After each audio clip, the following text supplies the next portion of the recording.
Parce que quand je regarde les pays alentours ou même les pays du monde, on a une véritable reprise en main du pouvoir par les peuples.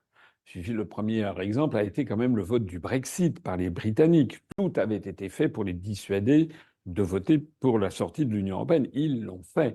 Je prends l'exemple aussi, par exemple, en Inde, Narendra Modi en Inde, qui est à la tête d'un parti dit nationaliste hindou, le Bharatiya Janata Party, et il était totalement en dehors de l'élite médiatique et financière du pays.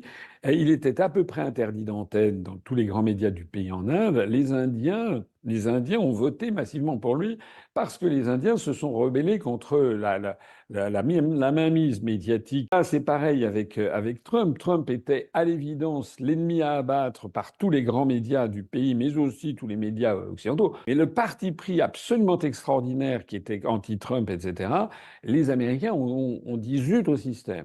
Donc voilà trois exemples: l'Angleterre, l'Inde, les États-Unis. On pourrait en trouver bien d'autres. On pourrait trouver la Slovaquie, par exemple. C'est pareil avec Robert Fico, qui avait été complètement écarté des médias. Il est redevenu Premier ministre.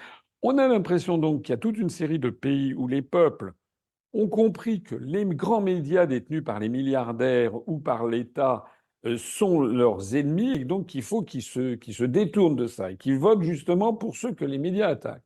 Mais en France, eh bien, en France, malheureusement, je suis quand même consterné de voir l'apathie de nos compatriotes.